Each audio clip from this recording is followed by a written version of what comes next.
Why is the NHS short of staff? Was Prince Harry right to go to court? And are electric cars as green as we thought? This is Politics Live.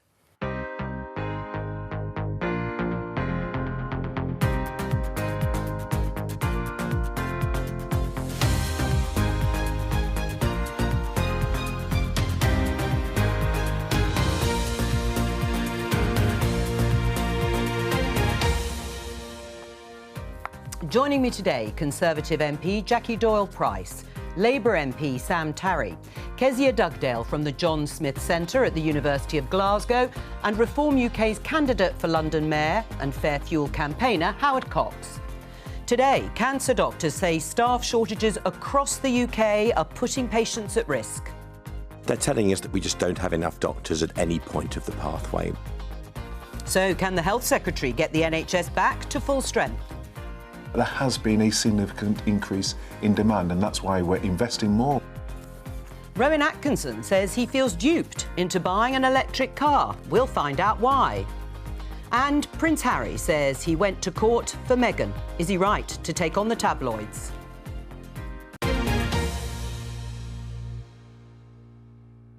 Well, let's start with that final story. Prince Harry in court.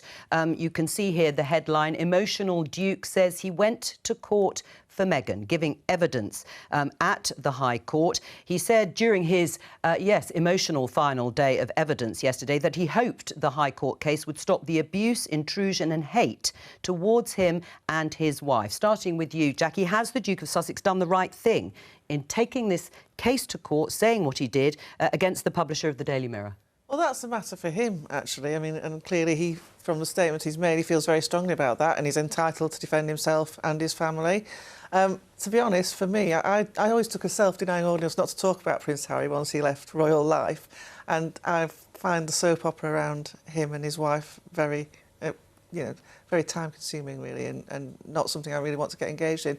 But the actual substance of what he's done in court in terms of challenging practices by the tabloids, I think is a debate we should be having, actually. Do you think it's changed? Do you think things have changed? Have the tabloids cleaned up their act in the way Prince Harry has demanded? I think they might have changed the tools they use to do the job, but their behaviour hasn't changed at all. I mean, they are, in fact, I would go as far as to say that they're more sensationalist than ever, because so much now is content is accessed online, so it's designed around clickbait. It's designed on getting you to scroll down and follow these stories. So I still think there's a way to go, but actually, they're producing what the public want to read. Well, and that's what they would argue. It's demand. Of course, there's a difference between the means and the way they get information and being sensationalist all the same. Sam, what's your view? Was he right to go to court, the Duke of Sussex? Do you think he's achieved anything?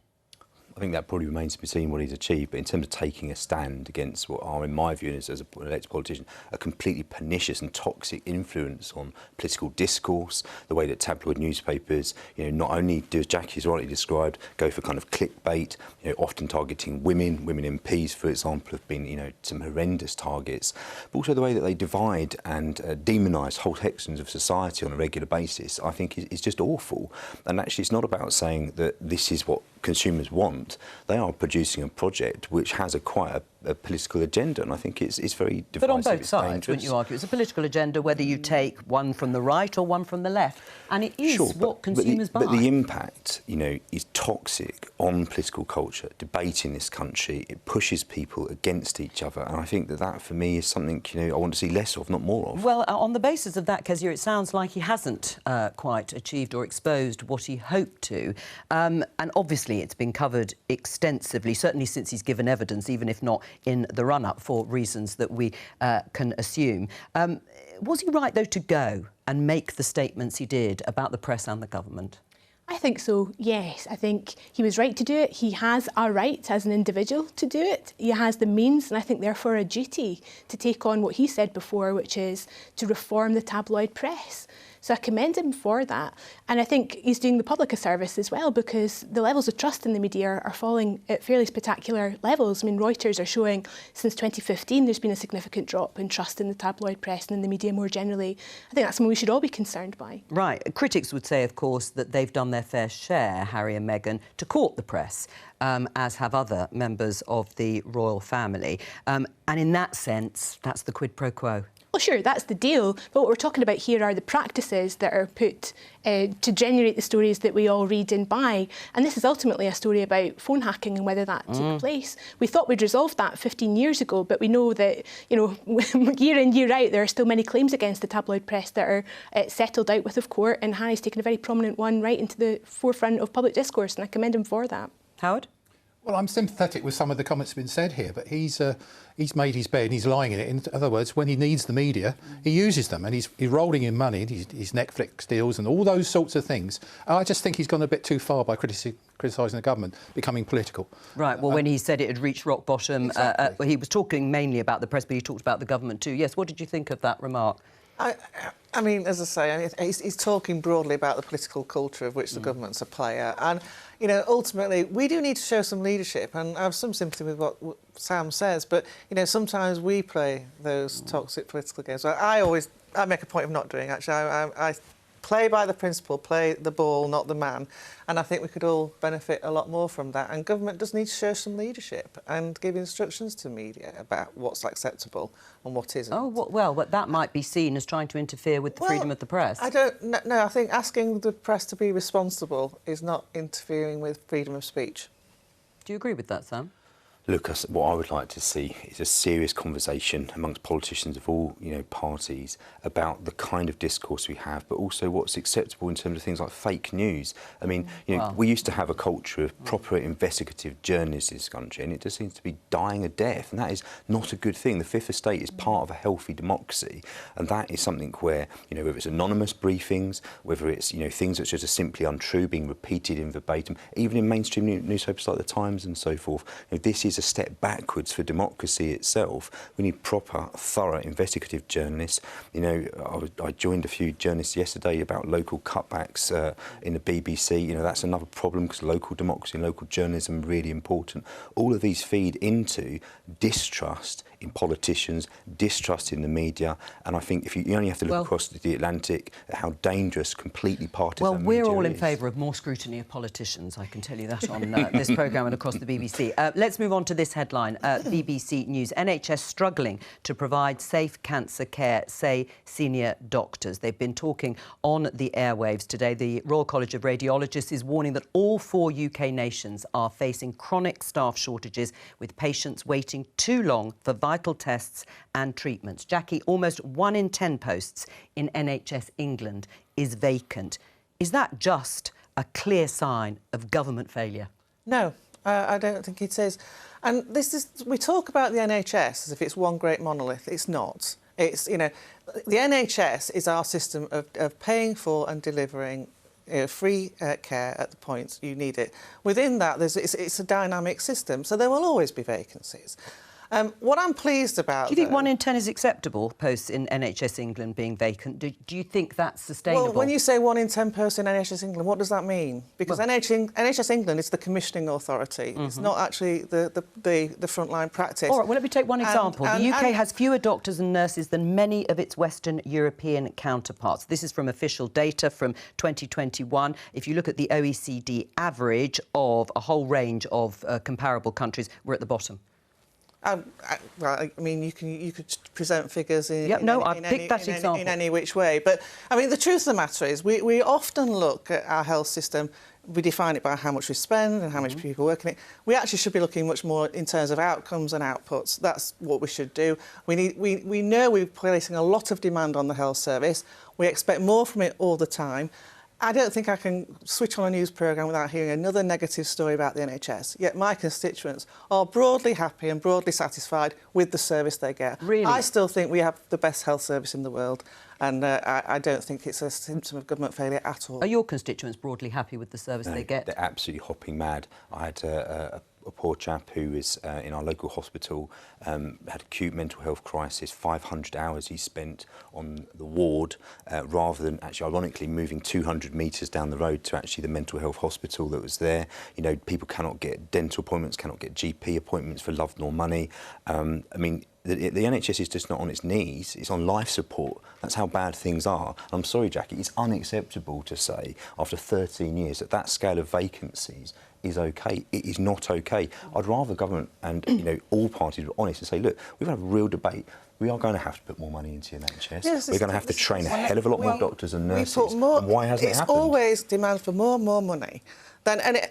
We should be actually focusing on what we want our health service to deliver, because there is not a bottomless pit of money. Basic services at the moment. There is not a bottomless pit of money. People are literally dying because and it's so bad. we're relying on NHS England to make sure that we're commissioning the services that people need. Right. I mean, that's the truth of the matter. And when we talk about, you know, things happening in hospitals, we've got to get that primary care right. We've got to get that intervention as early as possible, and that reduces demand. That comes down to how the NHS is managed. It's not about money. Right. I mean, Sam, even the Shadow Health Secretary Wes Streeting has said, actually not just him, Keir Starmer in a speech in April, that obsession with simply pouring more money into hospitals must end.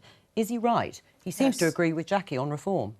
I'm not saying there shouldn't be reform, right? But the number one thing at the moment is we need to sort out the pay crisis. You've got nurses on strike, you've got consultants voting to go on strike. You know, doctors are leaving in their hundreds to go to Australia, New Zealand and Canada because they're getting double their salary. You know, nurses are having to pay bursaries, so they're starting off as in a low-paid job in huge amounts of debt. That, for me, is the number one thing. And, of course, it's going to need to be reformed. It's a very old system that needs modernising. But the reality is, you know, you cannot escape the fact that it's going to cost more as the population, you know, gets older, when people have, you know, more expectations about how long they live. We're waiting for this announcement on workforce funding, but what is your view about more money, more cash going in? And more cash is going in into the NHS, but we have an ever-growing ageing population. That demand is also growing. Money, reform. Here we go again. We've got to reform it. This is the point.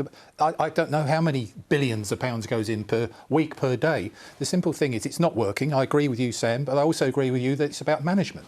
What we need to do is actually start incentivising the staff, bringing back those staff that have left. Why have they left? Ask the question. Is it money or is it conditions? I can give you an example of a midwife in St Thomas's Hospital, for example, is giving up midwifery because she's got to pay ULEZ on a double shift over a situation. I'm bringing that in simply. Those are That's the low emission zone, yes, paying extra transport costs. I mean, just before I come to you then, Kezia, well, let's listen to Dr Tom Rock. He's Vice President of the Royal College of Radiologists, talking to the Today programme. He said the issue isn't just pay and conditions, but other things too.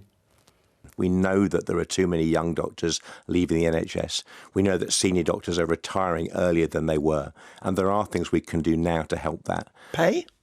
Partly pay, but the biggest thing, I think, for senior doctors is just making our lives easier with better IT. I sit in clinic and I have to put in 6 or 7 passwords every time I see one patient to get into all the different systems. IT makes my life more complicated, whereas my phone makes my life outside work easier. What do you think of that? I mean, we're all laughing because we can recognise what he's saying there, that there is a big problem there. I mean, Jackie said, you know, she doesn't want the NHS to be one big monolith. I really wish it was. It's something that binds us as citizens across this country. It's a uniquely British thing. It's part of our DNA. We need to do everything we possibly can to protect it. And that same guy was saying on the radio this morning that every month's delay when it comes to cancer treatment can lead to a 10% chance in you actually surviving that. This is real people's lives. Like, we shouldn't just be having a kind of abstract conversation about whether it needs a bit more money or a bit less. Of course it needs more money. Does it? But how much and how would it be paid for? I know Scotland better than I know the UK figures. You're the former leader there, Labour leader. We spend 34% of our budget in Scotland on the NHS. The Scottish Fiscal Commission are predicting that in 40 years' time that will rise to 50%, for no other reason than we're going to have older populations who have greater health demands. So it's a no-brainer. We are going to have to spend more money on the NHS. That doesn't mean we can't also reduce demand. There are many things we can do to help people live healthier lives. But that takes time, doesn't it? And the waiting list, no, exactly. So that means it needs to talk about immigration and bringing doctors to this country to address immediate needs, and it also means hard cash now. There's no escaping it. Right, I mean, if Labour isn't going to commit vast amounts of cash, it says it's going to use that non-dom, or the money they would get from people on non-dom status. It'll be £3.2 billion. The budget is about £150 billion for the NHS in England. It's a drop in the ocean, isn't it? I think the King's Fund said there needed to be, when the Chancellor, the recent budget, made his announcement about the additional spending, they said it needed to be 10 billion. I think it said around 3 billion. So where would you find that? I think it's more complex than that. I think actually you touched on the issue of immigration. I represent the most diverse constituency in the whole of the UK. I have regular conversations with people who are in this country from Pakistan, Bangladesh, India. I'm actually talking at the moment to a group of people, entrepreneurs working with a government agency in Bangladesh who are linking up actually with a Scottish university to put on the ground in Bangladesh a British standard nursing hospital to train people up to a British standard, and they'll finish the second part of their degree here in the UK. That, to me, seems to be a very sensible, globally outlooking way of potentially bringing highly trained staff to this country to accelerate, the vacancies being diminished. Right, is that one way of meeting the demand? To be honest, I think it's obscene the extent to which we rely on migrant labour to work in our NHS as it is.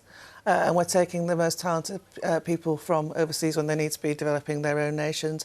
I come back to the issue about reform. I mean, essentially, the NHS is still run in the same way that it was when it was created 75 years ago, and yet the demands placed on it are significantly different. So we need a really fundamental look at how we get more bang for our buck. What is that fundamental look, Jackie? It's when you say £150 billion. Yeah, I mean, it is. It's a huge budget, but you say we need to protect the NHS at all costs in the way it is sort of currently formulated. You say it needs fundamental change. What does that actually mean? Does it mean breaking it up? Does it mean private sector involvement? Does it mean outsourcing? What does it all mean in terms of... It means earlier intervention, actually, and it means, we've just had an announcement, thankfully, from the government about making more use of pharmacy.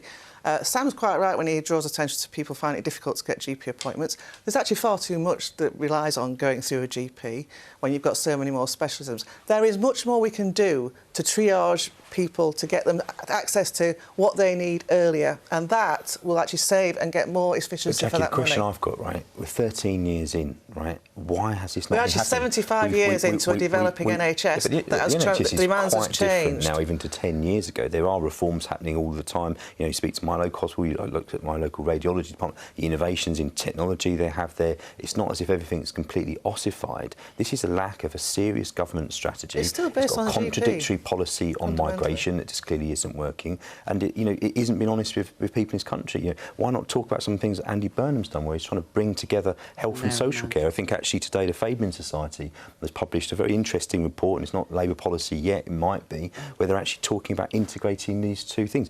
These are not new debates, but the problem is the government is just being incapable, and people are losing their lives because of this. I don't accept that at all, Sam. Well, I'm sorry, but it's a fact. Let's be brutally frank.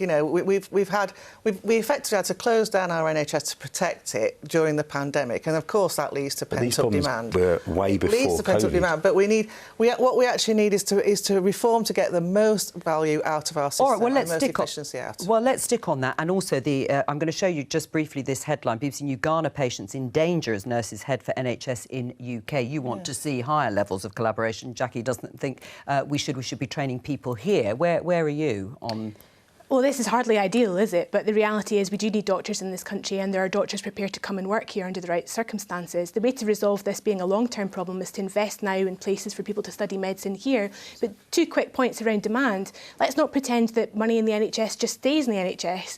If we invest in the NHS, we can reduce the benefits bill, for example. So you see that saving recycled around the system. And secondly, housing's a big part of this. Yes, it is. A major reason behind old people ending up in hospital is because they trip and fall in their own house. Yep. If you retrofit houses to have handrails, you could reduce a significant amount of demand on the NHS. That means investing in housing rather than in primary care. We don't talk about housing nearly enough. One of the things that I listened to what he said, I think his comment was, it's not just about money, it's about, he said IT, but I think it's a lot of bureaucratic incompetence. If he's actually having to fill 6 forms in, like the police do when they arrest someone, they have to fill in loads of things and go back to base. All those sorts of things are causing problems. Get that sorted, I think the efficiency would improve. Well, under the same amount of money. People always say it's about bureaucracy, and you can have back office efficiencies and so on and so forth. Do you think that would be Joe? Right? Not incompetent. This is the whole problem about what we're seeing right across the country at the moment. People are fed up the back teeth with the administration that's going on and not the frontline care. You don't want the UK to be as reliant on foreign workers into the NHS, but would you want to see NHS staff come off the shortage occupation list at the moment when there are vacancies? Well, we need a much more long-term approach to planning and managing workforce. And to be frank, it's only in recent years we've been properly addressing workforce issues. It's only now we're talking about having a workforce plan,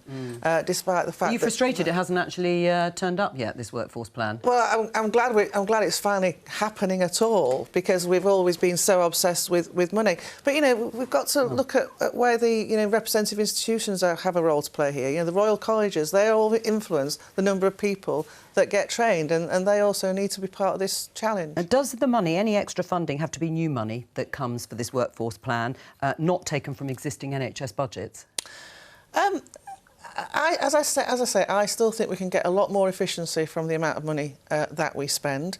I mean, Howard's referred to the bureaucracy. I mean, there is an awful lot of money spent in commissioning. And not all of that's efficient. If I can relate it to a local example, you know, it's 6 years since my local NHS announced that they were closing a hospital and replacing it with 4 new medical centres within the community. So far we've got 1 of those and not a spade in the ground for the other 3. 6 years. Now this shows that we've got a really incompetent commissioning system, and we can get a lot more value out of that. All right, well, let's talk about electric cars, electric vehicles. We're only 7 years away until the UK bans the sale of new petrol and diesel cars, so by 2030. In a moment, we're going to speak to Robert Llewellyn. He's the presenter of the Fully Charged show on YouTube, which promotes electric vehicles. He's a big fan. Howard, you're the founder of Fair Fuel UK. Why do you want to scrap the ban? It's very simple. It's a draconian ban. It wasn't. We didn't ask for it. It's undemocratic. It's based on an informed premise, for a start. And what's really worrying, it's impacting on low-income families, small businesses, etc., who can't afford to buy electric vehicles. And this is one of the things we talked about fake news in the press earlier. I'm portrayed as anti-electric vehicle. I'm not. I'm very pro-electric vehicle, but it should compete with other clean fuel technologies like hydrogen, synthetic fuels and catalysts and those sorts of things. Robert Llewellyn, perhaps you can persuade Howard otherwise. Oh, I'm sure I can't, and I wouldn't want to try. There's no point. But I think that it's a very brave and I have to say surprising ruling. And I was very impressed that the government did do that. They were democratically elected. So, you know, I don't know that you can really classify it as undemocratic.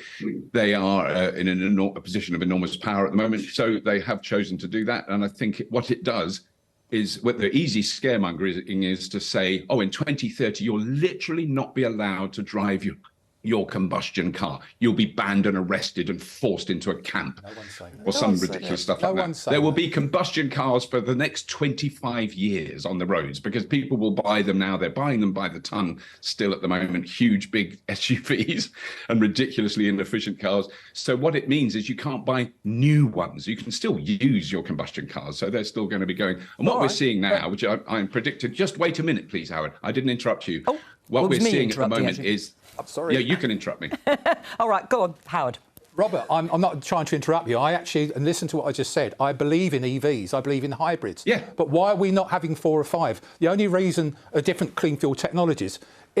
Why can't electric vehicles actually compete properly without a draconian ban on diesel and petrol vehicles? If we allowed Euro 6 to develop to Euro 7, Euro 8, that means cleaner fuel technology using diesel and petrol, and they are much cleaner. What is that? What's Euro 6? Well, it's a standard set up by the European, well, it was the EEC, in my old days, etc. They created a thing which actually, the amount of emissions that are coming out. Right. The higher the number, the less emissions are coming out. All right, well, let's stick to the idea of ban or not. But, Robert, do you want to answer the point in principle? Yes, I mean, there have been enormous changes in vehicle emissions, but I would still say I would love Howard or anyone else I want an experiment I've offered many people. They drive into a sealed container for 2 minutes in their clean diesel, and I'll drive into a neighbouring sealed container in an electric car with the engine running, and then we'll have chat about it afterwards. There is no such thing as clean combustion. That is a critically important point, which is always ignored. And where does the fuel come from? E-fuels are insanely expensive. entirely implausible, but people can use the term, let's use e-fuels. It sounds nice. They're really clean. Let's use hydrogen. Hydrogen is incredibly expensive and it's a fossil fuel. All right. 98% of commercial hydrogen comes from natural gas. Robert, there's a lot of things we agree on here, but the one thing is, let's go down to the underground tube. There's 4,000% more particulates down in the underground.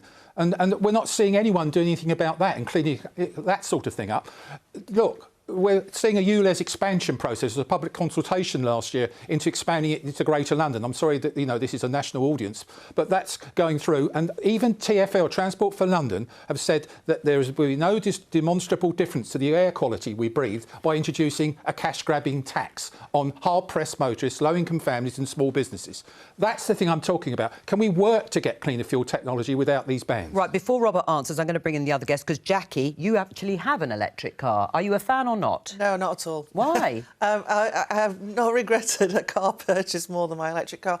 It's a complete change in driving experience. The time was when getting into your car and be able to go where you want to was a liberating thing.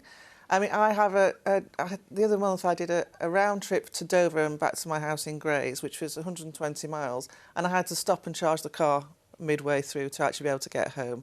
That's an extra hour on the journey. It's a completely different driving experience.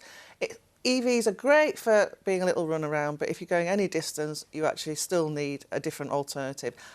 I loved my hybrid when I had a hybrid, so I'm all in favour of electric technology, but this all or nothing into electric is, as Howard says, it's not the right policy option. Robert, what do you say in terms of the logistics, the lack of chargers available to make it easier? I mean, there's still not enough chargers, but there are 68,000 of them in the UK. So, I mean, we put in 17,000 new chargers this year alone. So that is changing very rapidly. In other countries, it's a completely different picture. So I don't know what electric car you have, but I mean, the fact that it won't do 120 miles on one charge suggests to me that it's not one of the better ones. So the average range of new electric cars now is between 150 and 250 miles. Depends on the weather. You know, if it on a summer's day like today, it probably could get to 120 miles, but not in the dead of winter when battery technology is extremely inefficient. Robert, one other thing, just to bring up, you will have read the Rowan Atkinson article. We can show a headline, actually. I love electric vehicles, but was an early adopter, but increasingly I feel duped. Now, Robert, he is talking about the batteries. He, broadly paraphrasing, says that actually producing lithium batteries isn't that environmentally friendly either, and he has been a fan, as he said. What do you say to that? I mean, for a start, his references are very incorrect. And in fact, The Guardian has just published a correction piece about his opinion piece because there were some genuine factual inaccuracies. That's really besides the point. I'm not bothered about that. No. The thing we have to remember is that the battery technology of 5 years ago, which is what people are talking about now, is already dated, that the battery technology is developing incredibly rapidly. So we are looking now already at vehicles with 1,000 miles range, which is ridiculous and it's completely unnecessary. But that is now technically possible. There are batteries being produced with zero cobalt, which is another great hammer that people love to hammer electric cars with. What about the cobalt? There's cobalt used to refine diesel and petrol. That is now the major use of it. And we should stop mining cobalt and we should stop children being involved in that. All right, well, Sam, Labour is also supporting a ban on the sale of new, quite rightly, as Robert said, of new petrol and diesel cars. Do you back that? I think it is the right target. I do think it's going to be difficult to get there because I think, we're only 7 years away from it at the moment. I think that one of the things that's been very interesting, for example, I recently had a conversation with Sadiq Khan, and it's now been announced that we've expanded the scrappage programme eligibility. Because this is the thing, I do agree with one thing, working class people cannot be the ones that have the most inability to pay and often are the people that have to rely on their cars. You talk about nurses, for example, earlier. Often if you're working in a community, you're travelling, you do need a vehicle and of your own. Electric cars are expensive at the moment, the average price. So there's a gap, essentially, from where we want to be. I think there are issues around, the charging points and so forth. But look, I've always been a massive advocate for public transport. Look at the transformation the Elizabeth line has made for London. It's interesting. How long that take to come online? Far too long. But it's transformed London. It's shrunk London by 20 minutes. If they'd done the same equivalent, and I think even some Conservative MPs have now come out and said this, for the north of England, you linked up Sheffield, Leeds and Manchester, you'd be such a huge economic boost and probably get millions of cars off the road. Right. Is it a brave decision, as Robert opened the discussion with, in terms of having this deadline, or is it something we should all aspire to? It's absolutely the aspiration that we should have, and it's a classic example of nudge economics. The idea that this target in 2030 might decide behaviours that we have in our lives today, I think, is the only way that we're going to drive that behavioural change.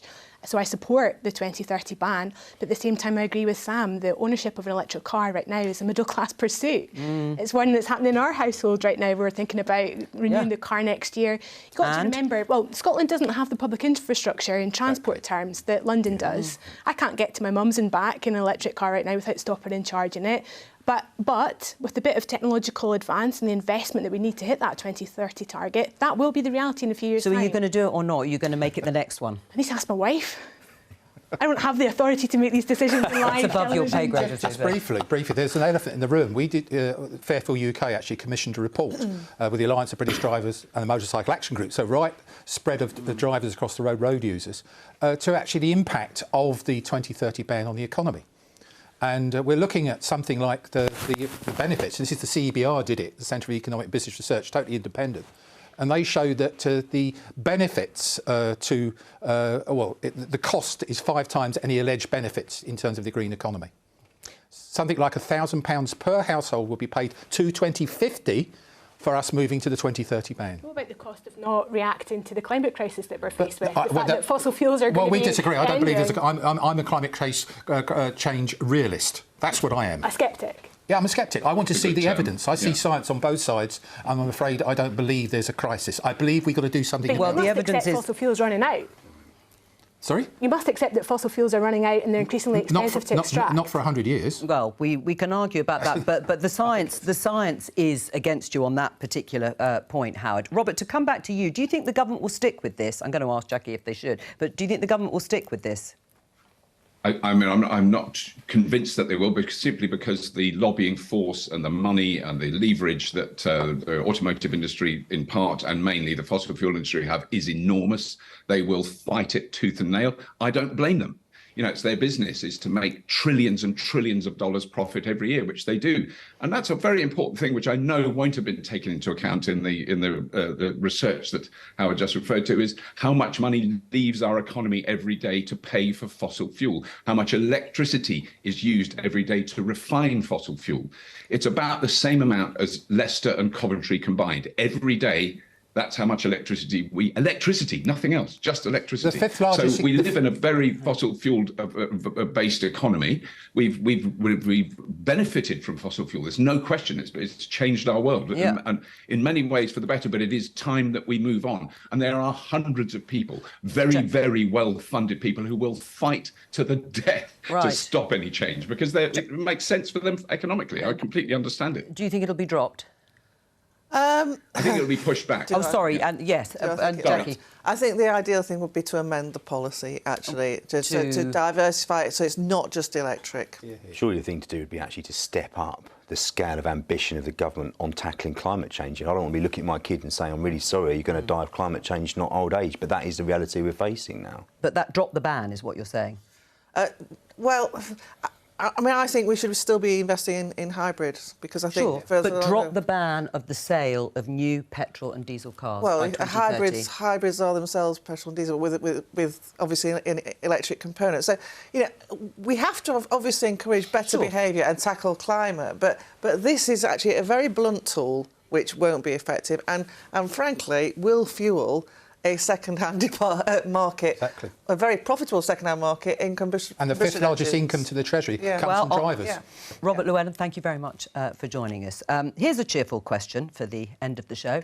Are we in the end times? And if we are, is there anything we can do about it? Someone who might be able to answer that is our next guest, Peter Turchin, who's a professor at the University of Connecticut and has written a book called End Times, Elites, Counter-elites and the Path of Political Disintegration. All right, well, it may not sound very cheerful. Peter, what's the problem with elites? Well, complex human societies organized as states have existed for maybe 5,000 years. And they can function quite well for a time, maybe a century or so. But eventually they get into end times. These are the periods of social turbulence, political disintegration. Think the Russian Revolution, French Revolution, or the English Civil War of the 17th century. Why? One big problem that leads to end times is elite overproduction. It's like a game of musical chairs, except that instead of removing chairs, you actually adding more players. So as the number of players increase to 2 times, 3 times, 4 times the number of chairs, you can imagine the kind of chaos that can ensue. Right, but are you arguing that we need to sort of lower the aspirations of millions of people so we don't get this overproduction of people at the top or in elite, so that we have the right number? Is that what you're suggesting for society? Well, some competition is good, so we do need more elite wannabes or the elite aspirants than elite positions. But excessive competition is destructive. So, but let me unpack this a little bit. First of all, who are the elites? Elites simply are the small proportion of the population that concentrate social power in their hands. So think about the proverbial 1% in the United States, or the Mandarin class in Imperial China, or military nobility in medieval England, for example. The next question is how they are reproduced and recruited. So that's where the problem comes in, right? As the number of elite wannabes increase, then an increasing number of them are frustrated in getting their positions. And some of those decide to use more violent means to get ahead in the game. Or, well, one example, should fewer school leavers go to university, for example? No, let's separate education. Education is undiluted good, but the credentials that people, I am professor at the University of Connecticut. Maybe 10-15% of students there are really purely for education. The rest of them want to get the degrees so they can compete in the jobs market. All right, well, let's open it up to our panel. You're at the University of Glasgow, or at the Centre, the John Smith Centre, and a professor. What do you make? Do you agree with Peter Turchin? You can have too many, an overproduction of people in this sort of elite strata, and it can lead to disintegration or social unrest. So having had a look at the overview of his book, I think what he's arguing is that inequality will lead to the end of civilization. And that's definitely a message I can get on board with. But I'd much rather we talk about wealth distribution than concentrate on the educational levels of individual people in society. Of course, people should go to university and get degrees if those degrees and skills match the skills needs of the economy, so we can create sustainable jobs for people to go on and live good lives. Right, but do you think there should be, in the way there was under the last Labour government, a sort of aspiration to send 50% of young people, school leavers, to university, whatever the match that might come out at the end? I think at least 50% of school leavers should go into tertiary education. I think that can be a mixture of vocational qualifications that you do in college or university, and they should have equal status, much like they do in Germany and other countries that have a much stronger manufacturing and industrial base than the United Kingdom does. What do you think about the thesis from Peter Turchin in terms of leading to the sort of inequality that can lead to difficulties? I would fundamentally disagree with him. I think we actually need more, because these are the wealth creators. And frankly, society functions best when everyone feels that they're getting better off. If we have a limit on those... Better off financially? Yeah, well, and in terms... There's, not just financially, I mean, quality of life also. But, we encourage that by wealth creation that everybody can contribute to and benefit from. And frankly, we are becoming more and more reliant on a smaller number of very big taxpayers. We need more of those if we're going to carry on delivering the aspirations that we all have for a better life in future. Sam? Look, I joined the Labour Party because essentially I want to abolish elites and create a more egalitarian society, and that's not been against wealth creators, but it's to say we live in a society now where the smallest group of people in the last 1,000 years of history have the greatest power of concentration of wealth and power. That is completely wrong. And the greatest contribution of taxpayers. It's more complex than that. Our society is more unequal now than almost any point in the last 100 years. You say that actually, because healthy. Paul Johnson on this programme a while ago from the Institute of Fiscal Studies, very well respected, said inequality on pretty well any measure that you look at hasn't risen over the last decade. It's broadly flatlined. Inequality. Well, I'll be interested to read that. I mean, you know, look at child poverty compared to the last Labour government. It's gone through the roof. You know, even just over the last few years, the cost of living crisis, the people I'm seeing in my constituency. But what he goes on to say is that everybody's standards have gone down. Well, so yeah, that is probably almost But it's not the same as saying inequality, is it? But you've got, on one hand, our country is wealthier than it's ever been, yet the wealth is concentrated in a smaller proportion of, you know, society. It's not distributed. As if the pie, you know, it used to be more equally shared, has now just got a tiny sliver for the rest of them. So we're fighting over the scraps. That is not the sign of a healthy society. It's not a sign of a society that's, you know, got happiness and well-being as part of the everyday lives of ordinary people. There are many examples around the world where more equal societies have far better senses of well-being, are far healthier on a whole range of things, not just mental, even physical health. And you know, so it's possible, you know, within a few hundred miles of our own shores. Well, what sort of reform, from Reform UK, what sort of reform would you like to see? Well, you may be surprised. I agree with Kezia and Sam more than I do with Jackie at the moment in this sort of thing. I think there's too much inequality in this country. We've had this phrase, levelling up the country. We know that came around in the last 3 or 4 years. The simple thing is, I believe we've got to help people. Like, for example, apprenticeships. I'm a big fan of Robert Halfon, Minister of Education. I work closely with him on Fairfield UK, as you know. But the thing is, you know, you're getting, as I mentioned to you about the midwife, I know a senior nurse, senior sister in a hospital said that to progress further to the next grade, she needed a degree. And she's been actually nursing for 30 years. Yeah, well, that's the sort of thing, Jackie, that I can't stand. The point you make actually about apprenticeships versus university degrees is an important one, I think, because if we're talking about wealth creation, your apprenticeship is a better route than going to university. And actually that comes back to, essentially, what we've had is the affluent middle classes have been dictating the shape of public policy, and it's not been about wealth creation. So we've got lots of overpaid intellectuals in universities taking fees from people. Is that, are you talking about Kezia and Peter Turchin? Are they the overpaid middle-class intellectuals here? Quite possibly. But let's also recognise that lots of people that go and get a university degree go into public service. They are exactly the people that are in our hospitals, in our school system, investing in the next generation of skills across the whole of the country. This is about balance, though, isn't it? It's about having the right mix. Right. Peter, what do you say in response to what you've heard?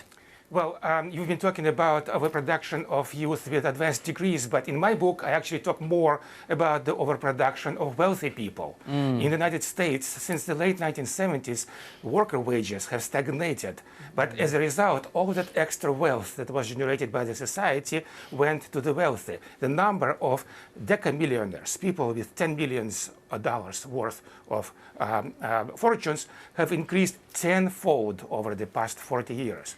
And many of those newly wealthy people, or maybe inherited wealthy people, they actually decide to turn their wealth into political power. So Donald Trump would be a very good example of that. So as the number of uber wealthy people have increased tenfold, but the number of political positions is staying flat. Right. And now we have huge competition, and as a result of it, we saw it in 2016. There were 17 candidates during the Republican primaries, and there was a huge incentive for them to get ahead and start breaking the rules. We saw how the rules crumbled. You're right. During that election. What do you make of inherited wealth? Does it just embed that inequality?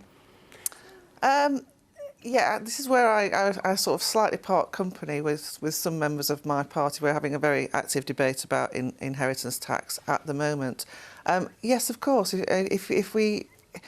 You know, inherited wealth really does limit social mobility, and I'm a firm believer, as a working class Conservative by background, that everyone should have the opportunity to get on and make the best of themselves, and there's no doubt that inherited wealth limits that. So I do think there is a need to have some degree of inheritance tax in the system. And wealth taxes more broadly, Sam? Look, I think Peter is asking a very existential question about the danger of an unequal society. Well, and the uber wealthy competing against each other. Jackie represents Thurrock, which I happen to know very, very well. Brexit, the word no one wants to talk about. For me, that wasn't just about the European Union. It was about millions of working class people absolutely fed up with being poor, fed up with not being listened to, fed up with not having democratic say in the world around them, and a huge frustration. A big button was presented which was saying, clear off the lot of you in Westminster, they pressed that button. So actually, I think there is something in the thesis that he's saying, because that was born out of the anger around material concerns that millions of people in this country had. Yeah, and the point he actually raised there about workers' wages being flatlined, that the Brexit vote was very much a reaction to that. And we still have this debate. Should they pay more then? We still have this debate about satisfying demand for labour by immigrant labour when we should be paying them more. Peter Turchin, thank you very much for joining us today. That's all we have time for on Politics Live. I will be back with Politics UK on Monday at 12:15. From all of us here, bye-bye.